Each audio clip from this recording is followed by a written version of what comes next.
North Korea's nuclear program.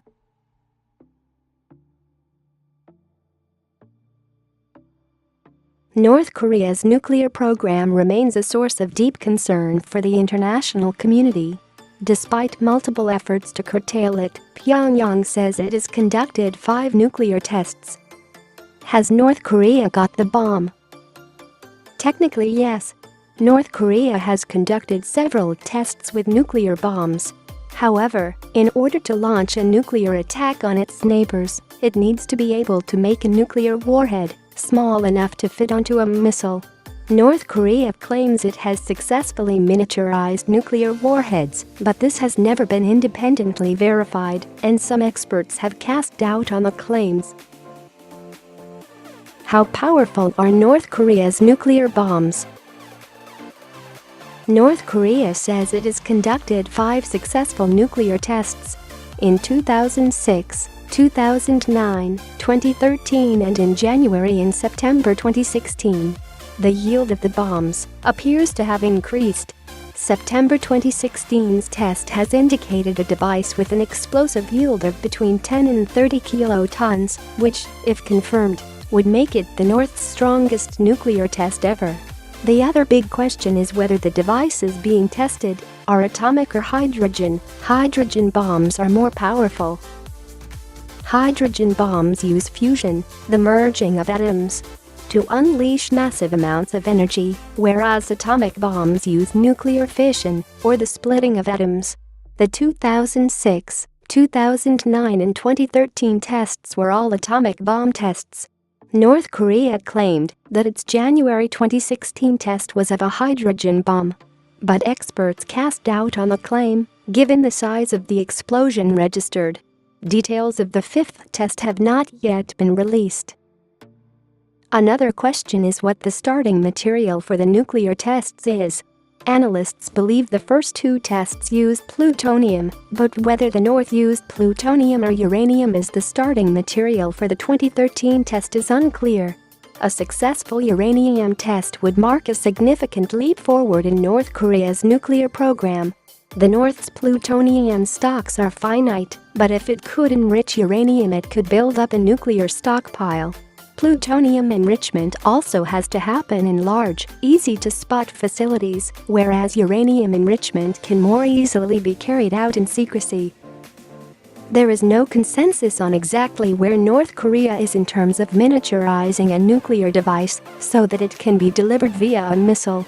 In March 2016, Pentagon spokesman Peter Cook said the U.S. had not seen North Korea demonstrate an ability to miniaturize a warhead. 2 days later, Administration Bill Courtney, the officer responsible for defending U.S. airspace, told the Senate panel it was prudent to assume that Pyongyang could strike the U.S., despite the intelligence community giving it a very low probability of success. Prof. Siegfried S. Hecker of Stanford University, a highly authoritative voice on North Korea's weapons development, says we must assume that the DPRK has designed and demonstrated nuclear warheads that can be mounted on some of its short-range and perhaps medium-range missiles. Writing in September 2016, he said, Pyongyang's ability to field an intercontinental ballistic missile fitted with a nuclear warhead capable of reaching the U.S. was still a long way off, perhaps 5 to 10 years, but likely doable if the program is unconstrained. A site in the mountains near Yongbyon, north of Pyongyang, is thought to be the North's main nuclear facility, while the January and September 2016 tests were said to have been carried out at the Punggye-ri site. The Yongbyon site processes spent fuel from power stations and has been the source of plutonium for North Korea's nuclear weapons program. Both the US and South Korea have also said that they believe the North has additional sites linked to a uranium enrichment program. The country has plentiful reserves of uranium ore. What has the global community done about this?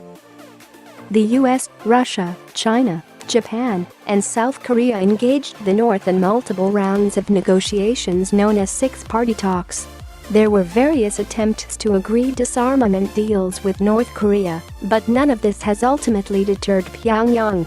In 2005, North Korea agreed to a landmark deal to give up its nuclear ambitions in return for economic aid and political concessions. In 2008, it even destroyed the cooling tower at Yongbyon as part of the disarmament for aid deal. But implementing the deal proved difficult, and talks stalled in 2009. The US never believed Pyongyang was fully disclosing all of its nuclear facilities, a suspicion bolstered when North Korea unveiled a uranium enrichment facility at Yongbyon, purportedly for electricity generation, to US scientist Siegfried Hecker in 2010. Then in 2012, North Korea suddenly announced it would suspend nuclear activities and place a moratorium on missile tests in exchange for US food aid. But this came to nothing when Pyongyang tried to launch a rocket in April that year. In March 2013, after a war of words with the US and with new UN sanctions over the North's third nuclear test, Pyongyang vowed to restart all facilities at Yongbyon. By 2015, normal operations there appeared to have resumed. China's reaction to the tests has been closely watched, as it is the North's main trading partner and only ally. The 2016 tests brought international condemnation, including from China, and increased sanctions. However, Beijing has generally been anxious not to do anything to destabilize its volatile neighbor.